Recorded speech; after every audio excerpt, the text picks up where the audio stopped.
Hi everyone, I'm Stan Mallow. Welcome to the Paranormal Yacker. My guest on today's show, who I'll be yakking with, is Edd Scorpio. He's a professional ghost photographer, paranormal investigator, and indigenous healer. Without further ado, it's my pleasure to introduce you to Edd Scorpio, who has honored us by coming to the Paranormal Yacker dressed as his alter ego, Captain John Swallow. I welcome you both to the show. Before going further with our interview, I would love for you to share with our audience the reason you chose Captain John Swallow to be your alter ego. I'm sure there's a great backstory to it, or at least I'm hoping there is. Well, there's probably a couple of stories to that. Okay, one. good.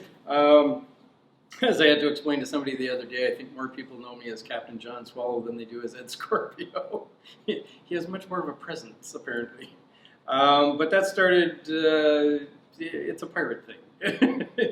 I've kind of always been a pirate, but the Captain John Swallow thing came about many years ago now, when there was a pirate festival that friends of ours created, actually, and we were involved with. And one of the historians that was helping set things up for them, historically speaking, happened to also be one of the historians that helped set up the original Disney film for Pirates of the Caribbean. Wow. And I was given the name Captain John Swallow, pardon me, as that was going to be the original name of a certain character who will remain unnamed in said movies. So technically, I'm the original version. The original. and as it happens, I'm also the older, better-looking version. Yes, no disputing that, yes. And were there like pirates in your family history somewhere along the way? Funnily enough, that's something that came about more recently. Both Sika and I have pirates in her background. Hers we knew about before, because they're a little more infamous, I suppose. One of them sailed with Blackbeard and was his master gunner. So that was a pretty prominent one. Yes. My family history, because I never really knew much of my family history until recent note, probably in the last 15 or 20 years, I suppose, that I've been doing genealogy and finding out about my history. Neither side of my family ever really spoke about their background or spoke about their history. Mm-hmm. I like to say my mother's family didn't talk about it, my father's family lied about it. And so they used to tell very few stories, but the few stories they told were inherently incorrect for the most part. But they were convenient stories that the family had told for so long that I guess they believed them at that point. But I discovered a couple of relatives who were pirates or associated closely with pirates. One being Barthélemy Lafont, who was a close associate of Jean Lafitte in Louisiana. And he's known more for being an architect than he is for being a pirate. And the more I've researched him, turns out he must have made a pretty good pirate. Not so much sailing the sea and robbing ships and that sort of thing, but at the shortly after the War of 1812, when Jean Lafitte helped defeat the British in Louisiana, basically saved the Americans' bacon, so to speak, along with his men, of course. Lafont was put in charge. Lafitte had moved his pirate headquarters, if you will, out of Louisiana at that point to off the coast of Texas. And Lafont, the architect, was put in charge of the pirates off the coast of Texas because Lafitte was busy arguing with the American government to try and get his property back in Louisiana that they took from him when they arrested him. So they had arrested him, they let him go because he said, I can help you win this battle. And literally they would not have lost that battle. Louisiana would have been British territory. Barthélemy Lafont, he's a very interesting character. And he's probably also the reason one of the longest running bogus stories about Jean Lafitte in Louisiana, in New Orleans specifically, about he owned a blacksmith shop in the French Quarter. No, he didn't. It's a bar. It used to be a tinsmith shop once upon a time, or a portion of it did. Mm-hmm. Never belonged to either of the Lafitte brothers, or I should say any of the Lafitte brothers, because there were three. But Barthélemy Lafont owned a foundry, not in the French Quarter, not far from it, but just down, actually near the Mississippi River. He had a foundry where, quite likely, they were making things other than drain pipes, being pirates. There may have been some small cannon involved, and probably some cannonballs, being a foundry. But I think that's maybe where some of that story may have evolved from. It wasn't a blacksmith shop, it was more, obviously foundries, they're making larger things out of iron at the time. But it was a legitimate thing, it was part of our research, we discovered that, and that became another interesting part of the story. And another interesting, shall we say, family member via marriage, one of my cousins married into the family, is a gentleman named Job Northrop, who's one of our favorite pirates of all time. He's colloquially known as the beloved buccaneer of St. Catharines, Ontario. And people go, there were no pirates here. Well, there were plenty of pirates on the Great Lakes. He wasn't one of them. He was a bona fide pirate of the Caribbean. And an American originally. He started off in the Navy, as so many pirates did, and discovered that piracy was a much better paying job. With much more room for advancement, of course, too, because in the Navy, if you start as a Navy man and you're just a Navy man, you will always be just a Navy man, back in the 17 and 1800s especially. You never became an officer unless Daddy was rich and bought you your commission. And then you started as an officer and pretty much stayed that way. If somebody made donations to somebody or bribed somebody, you became a bigger officer. But there was a big disparity in between. As a pirate, you could start as a regular guy on the ship, and you could be captain tomorrow if the crew decided you were a better person to lead them than the guy who was currently captain. He either got demoted or swam home. But Mr. Northrop, how his connection came to St. Catharines is rather curious. He moved his family up here, his wife and his young daughter at the time, bought property in St. Catharines from the gentleman that came up with the idea for the Welland Canal. They were close, they became very close friends. And in fact, Northrop was one of the financiers, one of the original financiers of the Welland Canal. It would not have existed without his backing, because at the time, they couldn't get money from the government. The government wasn't big on putting a canal between the lakes for whatever reason. Probably they just didn't want to spend the money. And so he helped finance it. And in fact, historically, the first ship in the Welland Canal was his ship. They talk about two other ships that sailed up the Welland Canal, but the very first ship in the Welland Canal was Job Northrop's ship, which was called the Welland Canal.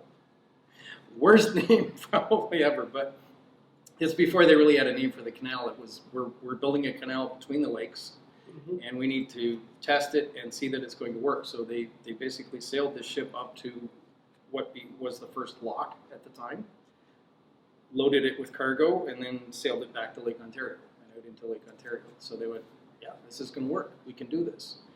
And the rest, I guess, as they say, is history. But Northrop kind of disappeared. He was very well known in St. Catharines. He was known as a magnanimous person. He was known, as somebody put it, for always returning home with much of the ready. He was one of the few pirates probably in history that actually saved money when he was making money off of his raids or off of his piracy. He was putting it in a bank in the Caribbean, and it was said at one point in about the mid-1800s that he had somewhere upwards of $30,000 at the time in that bank. For that time, that's incredible. That's an awful lot of money. So you can well see we're helping to finance the Welland Canal and buying property in St. Catharines, moving his family here, and a lot of his other family, his extended family, Northrop family, moved up into upstate New York. And I always say it was close enough to wave high, but far enough away to go, we don't really know him. Yeah, wow. Now, I find the fusion of diverse cultures, that is your heritage, fascinating. Well, with you being related on your mother's side to 4 First Nations and some of the first French in North America, and on your father's side to be of North African and Middle Eastern descent. How do you think that mosaic of cultures influenced who and what you are today? Well, it's interesting. As I say, I didn't know specifically Right. of a lot of it for a very long time. There were hints. My mother and my two aunts or two stepsisters had always said that my grandfather had spoken about indigenous people in the family, but because he spoke French and they didn't, that's about the only thing they remembered. He died when my mother was 4, so she never really knew him. She didn't get to ask. And my grandmother never spoke of it. And as it turns out, my grandmother's background was indigenous as well. So both my grandparents on my mother's side were indigenous from different places. My grandmother's family were Mi'kmaq from Western Newfoundland and married into an English family. So like I say, the only English family on the French coast of Newfoundland for some bizarre reason. And I always thought that was odd, first of all, that they were English on literally the French coast. So the west coast of Newfoundland, almost everybody there is of French heritage or Mi'kmaq heritage or both. And in the little town of Codroy that they came from, there are 3 official languages, English, French, and Mi'kmaq, which is a very unusual thing. In Newfoundland, there are not a lot of people who speak Mi'kmaq. There's a lot more in Nova Scotia. There's a lot more of the culture in Nova Scotia and New Brunswick. But there are pockets along the west coast of Newfoundland and the south coast of Newfoundland.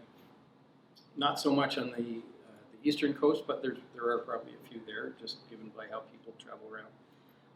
And my grandfather, my maternal grandfather, his family were literally some of the first French to come here. He's my link to Barthélemy Lafont. And when his family, branches of his family were coming here, they married into a lot of different indigenous groups.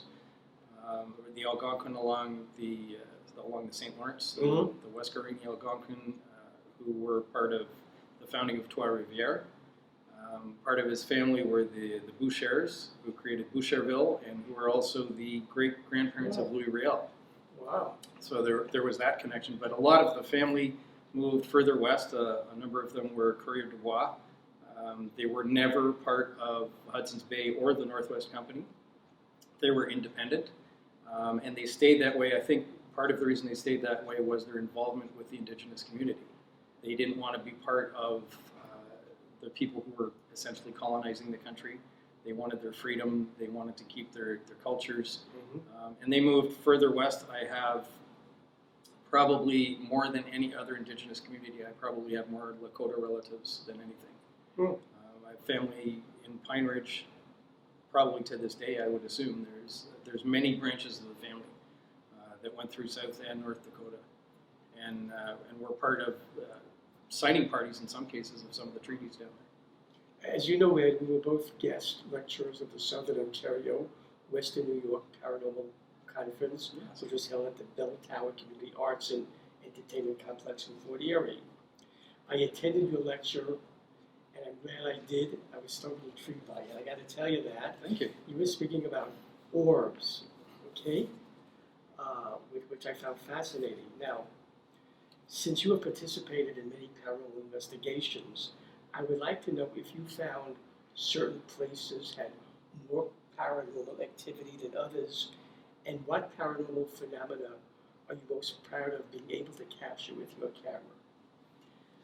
Interesting question. Probably not a short answer. One of the reasons I was speaking about orbs is it seems to be everybody's favorite paranormal thing on film. Everybody and their cousin claims to have taken pictures of orbs somewhere or at some point in time. And some of them are very obviously a mistake. It's usually because other people who were with them at the time went, "Oh no, you were smoking," or "It was raining," or "It was snowing."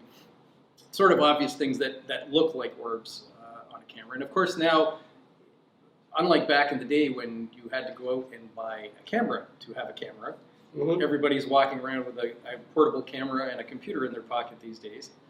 And there are certain anomalies with cell phones that when you're taking pictures, especially in the dark, especially in darkened places, whether you're in a building or you're outside somewhere, there are certain anomalies that will appear on a cell phone that may not appear on a full-form camera, something that's specifically designed just to take pictures. So I've seen both.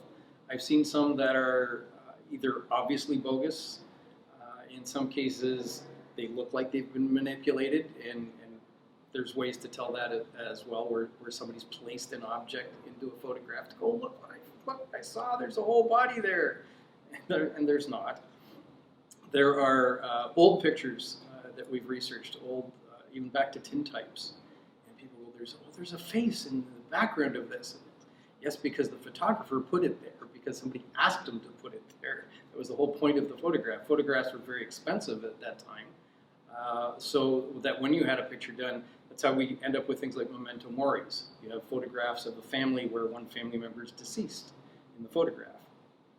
And we joke a little bit about it, respectfully of course, but sometimes it's spot the dead guy, figuring out which of the family members is deceased, because some of those photos are so odd and people are so oddly posed, it's hard to tell the living from the not living. But there was a time when people would have the face of a loved one appear in a ghostly vision behind them as they were having a family photo taken. And it was simply multiple exposures, or an exposure on top of an exposure that the photographer was creating. Now, of course, we have all sorts of wonderful software and digital cameras. It's very easy to create things like that. For people who are taking pictures and just posting them directly up to social media sites or websites and going, oh, look what I saw, look what I saw, what is that, what do you see? A lot of times it's, what do you want me to see? What is it I'm looking for? They'll go, don't you see the face in the corner? Don't you see? And people are going, yes, of course I see the face in the corner, because you told me there's a face in the corner to see. So I spent 5 minutes looking at it till that face formed, in that rose in the wallpaper, if that's what the case. Doesn't mean to say that there are not photos of paranormal things. There are some that we've researched them, and some that we've taken, in fact, and every scientific part of us looking at it, trying to explain it away as, was it a light, was it a fly that went through the camera lens? Can't explain it away. Those are the photos that I'd be interested in knowing about. The photos that you took, that there is not a logical explanation for it. It is in that paranormal psychic phenomena realm. There's really only 2 that I've ever taken that I could say fall into that category for certain. About it. Yep. And one of them's an orb, of all things. As much as we make fun of orbs being so easily something else, and we've taken some of those ourselves. We've looked at them afterwards and go, oh, well, that was dust coming up from the carpet in the old building. One in particular, and it was in New Orleans. It involved an awful lot of pirates. There's a lot of people there for part of a pirate gathering, so they were dressed in their best pirate gear. And interestingly enough, it had rained that evening. So rain is one of those things that very often you'll see, whether it's water spots on a lens that look like an orb because the camera can't focus on it, or it's raining lightly and the light happens to hit a couple and, oh, there's a couple of orbs there. This happened, the rain had stopped. The rain had been stopped at that point for about a half an hour. So any orbs we picked up were from something else. And there were a few in some shots where there was many orbs, and we sort of joked and went, well, it's the old pirates coming to visit with the new pirates. They feel at home. One in particular, though, and it wasn't a small orb. It was I'd say about the size of a football, or I guess more like a rugby ball for those people that know rugby. So a big size, kind of rounded, and not up in the air like people often see them. It was down around this fellow's knee, about the height of his knee. Same guy, this friend of ours, Greg, very nice pirate outfit. This orb showed up in the picture I took, a couple of pictures I took, but it also showed up in at least a half a dozen or more pictures that other people took. Different cameras, different times of day, different locations. At least one, he wasn't even dressed as a pirate. The same orb, the same size, and for the most part, around the same height. It was always seemed to be around his kneecaps. One shot it was at his shoulder, but only because he was sitting down at the time. So it was still around the same height, and pretty much the same size and shape the whole time. So looking at an orb as a form of energy, as a spirit, if you will, being a form of energy, and people talk about them manifesting as a whole body. Yes. Our research, we found out that happens a lot less often then something like an orb, it may be as much energy as it can form to form something. And this orb followed Greg around for an entire weekend.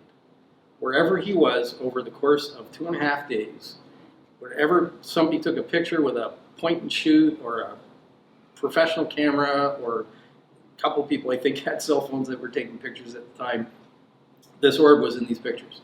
There was no other explanation. He wasn't walking around with some weird fluffy thing attached to his knee. So the only explanation we could figure is that it wasn't so much it was a person, but it was maybe a dog. And maybe it was a dog that belonged to one of the pirates back in the day. This all started in Pirate Alley in New Orleans, which is the home of it was the old jail. So a lot of the pirates came and went there as they were in and out of jail. And some of them came and went there as they were probably trading things with the priests at the church next door. So it may have been one of them. Maybe it was a dog that went on and off ship with one of the pirates. And perhaps Greg looked like him, or there was some attraction there, and it followed Greg around for an entire weekend. I don't know if you realize what you just said, that it could be a dog. That gives confirmation to something a lot of people wonder sometimes. Do animals, do pets go into spirit as humans do? That would be pretty much confirmation that they do. Yeah. Well, and certainly my background as an indigenous person, everything has a spirit. People talk about inanimate objects, and really none of them are inanimate. Somebody was actually just the other day, somebody was saying, we believe even the rocks and the stones have spirit. They're just a lot slower. Yeah. But it's same as the trees have a spirit. They have an artery system where the sap runs, like our sap runs, our blood runs. They're just a lot slower. It takes a tree a lot longer to become the height of a person than it does a person. Now, when you go on a paranormal investigation, how do you determine which direction you focus your camera? Is it random? You just go different places, see what happens? Or do you get a feeling, a psychic vibe that you should point your camera in a specific direction? Or is there some other dynamic involved? A little bit of everything. Some of it's just a feeling of looking into dark corners, I suppose, or places where you might expect movement to be, if it's in a building especially. Places like hallways where you would expect people to be coming and going a lot, so there'd be residual energy there. A lot of it is directed by the other investigators.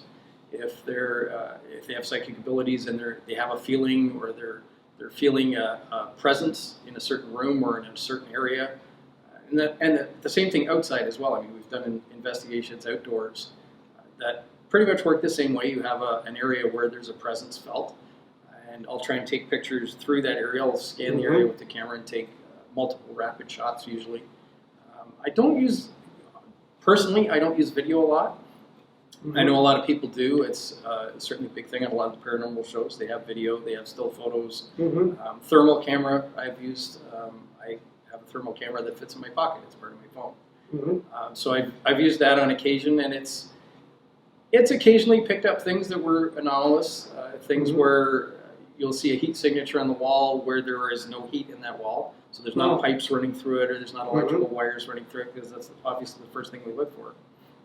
But taking pictures with the camera, occasionally it's been one of those things where I've pointed it in a direction and taken a bunch of shots in a row and then looked at it afterwards and went, well, look, there is something there. Or there was something there for 6 of those 12 frames. I was always curious about the dynamics of that. Now, do you have any advice for the paranormal active viewers who would want to try capturing orbs or other psychic phenomena with their own cameras?